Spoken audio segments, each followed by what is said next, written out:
নমস্কার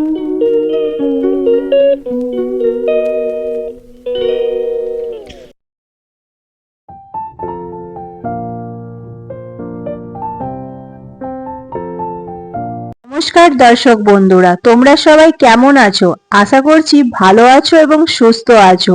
তোমাদের আজকের দিনটা ভালো কাটুক এই কামনাই করি ঈশ্বরের কাছে। একটি নতুন ব্লগে তোমাদের সকলকে জানাই স্বাগত। আমার বাগানের জবা গাছের দেখো লাল জবা ফুটেছে, কি অপরূপ সুন্দর জবাটা না। বাগান থেকে চলে এলাম, সকালের জলখাবার বানাতে হবে যে। আজকে মেয়ে ও তার বাবা বলেছে জলখাবারে ডিমের পরোটা খাবে, তাই মেয়ে আর তার বাবার আবদার রাখার প্রস্তুতি চলছে। ওদের আবদার রাখতে রাখতে আমার আবদার আর শখগুলোই ধামাচাপায় পড়ে যায়। একটি মেয়ে যখন বাবার বাড়ি থেকে শ্বশুর বাড়িতে আসে তখন সবকিছু সে বিসর্জন দিয়ে আসে। এই যে আমার কথাই ধরো, আমার কুকিং আর ক্রাফটিং এর খুব শখ। শখ বলাটা ভুল হবে, এটা একটা মনের ইচ্ছা যে এগুলোকে কাজে লাগিয়ে জীবনে প্রতিষ্ঠিত হওয়া। কিন্তু মেয়ে আর শ্বশুর বাড়ির শখ আবদার রাখতে রাখতেই নিজের জন্য আর সময়ই পাওয়া যায় না।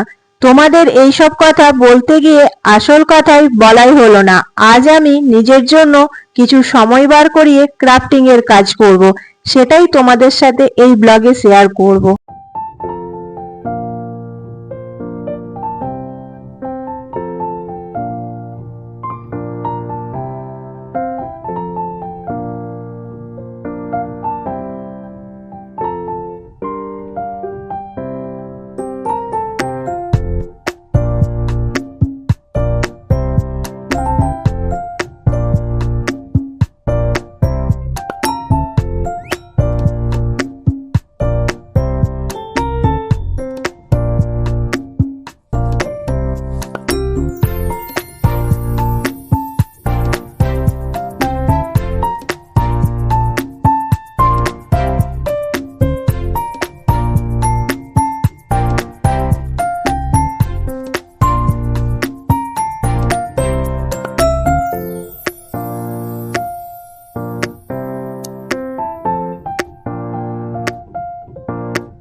কেমন লাগলো আমার এই ক্ষুদ্র প্রয়াস কমেন্ট করে জানাবে বন্ধুরা, যাতে আমি অন্য কিছু বানানোর অনুপ্রাণিত পাই।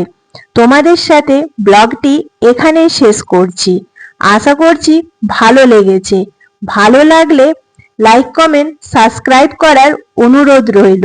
আবার দেখা হবে তোমাদের সাথে একটি নতুন ব্লগে। ততদিন তোমরা ভালো থেকো এবং সুস্থ থেকো।